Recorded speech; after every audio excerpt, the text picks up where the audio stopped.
Good morning students. आज twelfth class की history का 5वां चैप्टर करने जा रहे हैं। यात्रियों के नज़रिए समाज के बारे में उनकी समझ। ठीक है। भारतीय इतिहास को जानने के हमारे पास बहुत सारे तरीके हैं, बहुत सारे साधन हैं।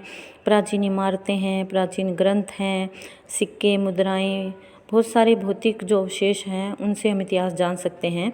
एक और चीज़ है जिनसे हम इतिहास को जान सकते हैं, वो है यात्रियों के नज़रिए।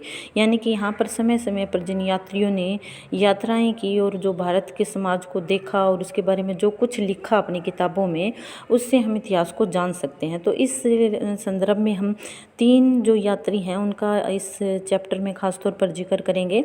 वो कौन कौन है? वो है अल ब्रूनी, इब्न बतूता और फ्रांसवा बर्नियर। ठीक है। अल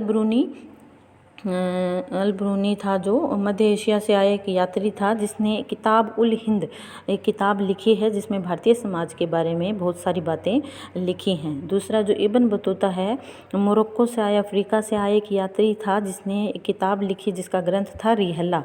रिहला में भारतीय समाज के बारे में काफ़ी चीज़ें देखने को मिलती हैं। और तीसरा है फ्रांसवा बर्नियर, जो फ्रांस का यात्री था, फ्रांस से आया था और मुग़ल शासन के दौरान यहाँ आया था और उसने अपनी किताब लिखी travels in the Mughal empire, यानी कि मुग़ल साम्राज्य में उसने जो यात्राएं की वो उसकी बुक का नाम है travels in the Mughal empire. तो मुग़ल शासन की जो व्यवस्था थी, यहाँ का जो सामाजिक ढांचा था, राजनीतिक ढांचा था, उसके बारे में उसने बहुत सारी चीज़ें लिखी हैं। तो ये तीनों के बारे में हम डिटेल में पढ़ेंगे। तो सबसे पहले इस पार्ट में हम अल ब्रूनी के बारे में लेंगे, उसके जीवन के बारे में जानने की कोशिश करेंगे। तो अल ब्रूनी है, उसका जन्म है 973 ईस्वी में ख्वारिज़म में हुआ। उज़्बेकिस्तान का एक जगह है ख्वारिज़म, वहाँ पर उसका जन्म हुआ। अल ब्रूनी बहुत विद्वान व्यक्ति था, बहुत सारी भाषाएं जानता था। सीरियाई, फ़ारसी, हिब्रू, संस्कृत जैसी भाषाओं का ज्ञान था उसे, और उसने अपने ग्रंथ में इन भाषाओं के बारे में भी लिखा है। वो 1017 ईस्वी में सुल्तान महमूद गजनबी के साथ गजनी आया था, यानी अफ़गानिस्तान आया था। सुल्तान महमूद गजनबी ने जब ख्वारिज़म पर हमला किया एक बार, तो अपने साथ वहाँ से कई लेखक, विद्वान लोगों को अपने साथ लेके आया। वो उनमें से अल ब्रूनी भी एक था। गजनी अफ़गानिस्तान में आया वो, और उसके बाद उसने भारत की भी यात्रा की और भारतीय समाज के बारे में बहुत सारी बातें उसने लिखी। तो उसका जो ग्रंथ है अब उसके बारे में हम जानेंगे। उसके ग्रंथ का नाम क्या है? किताब उल हिंद। ठीक है। किताब उल हिंद क्या है, किस भाषा में लिखी गई है? किताब उल हिंद अल ब्रूनी ने अरबी भाषा में लिखी है। ये कई बार क्वेश्चन आ जाता है, छोटे क्वेश्चन आ जाते हैं इस रूप पे कि जो किताब उल हिंद है उसकी भाषा क्या है। 80 अध्यायों में संकलित ये किताब है, बहुत बड़ी किताब है, ग्रंथ है।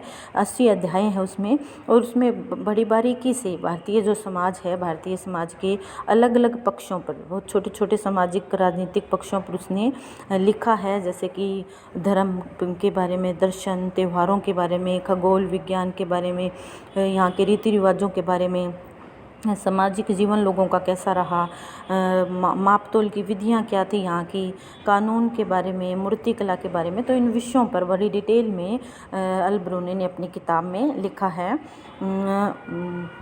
और एक ख़ास शैली का प्रयोग किया है, विशिष्ट शैली का प्रयोग किया उसने अपनी किताब में।